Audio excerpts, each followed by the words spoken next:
Yannick Noah n'est pas du genre à avoir la langue dans sa poche et il l'a encore montré dans une série de podcasts pour Europe 1. L'ancien tennisman, désormais chanteur à succès s'est clashé en parlant d'un télécrochet de TF1, très populaire dans les années 2000. On ne connaît pas sa recette, mais Yannick Noah fait partie depuis de nombreuses années des personnalités préférées des Français. Il faut dire que l'homme de 63 ans a de très bons arguments à faire valoir, lui qui reste encore aujourd'hui le dernier joueur de tennis français à avoir remporté Roland-Garros. C'était il y a tout juste 40 ans, en 1983 et en cette date historique, la directrice du tournoi, Amélie Mauresmo, a décidé de marquer le coup en organisant de grandes festivités.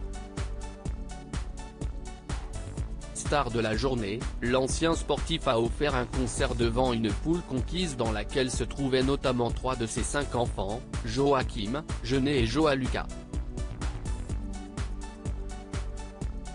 Un beau moment dont Yannick Noah se souviendra certainement longtemps, lui qui vient d'entamer une petite tournée dans l'Hexagone.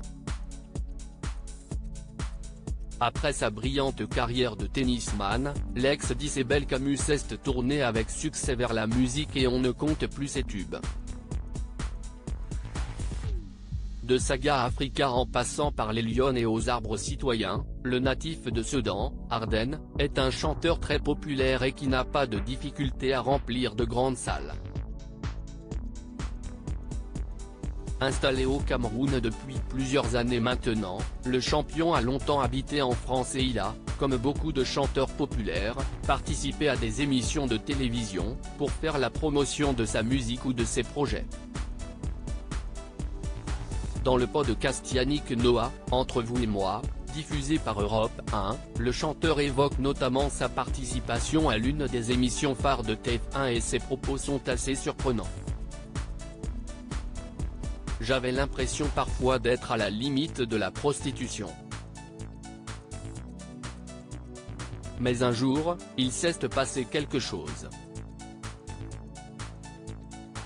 J'ai fait la Star Academy et ça a été très douloureux parce que j'avais vraiment l'impression d'être une péteuse, d'être là pour vendre un produit, balance-t-il. Des propos très durs à l'encontre du télécrochet qui a notamment permis de découvrir Jennifer ou Nolwenn Leroy. Venu notamment pour défendre et faire parler des associations qu'il soutient, Yannick Noah a eu des retours positifs après son passage, notamment de la part d'enfants malades de l'hôpital Necker.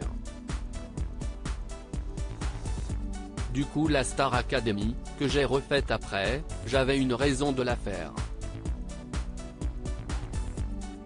Ça donnait un sens à tout ça, conclut joliment l'artiste.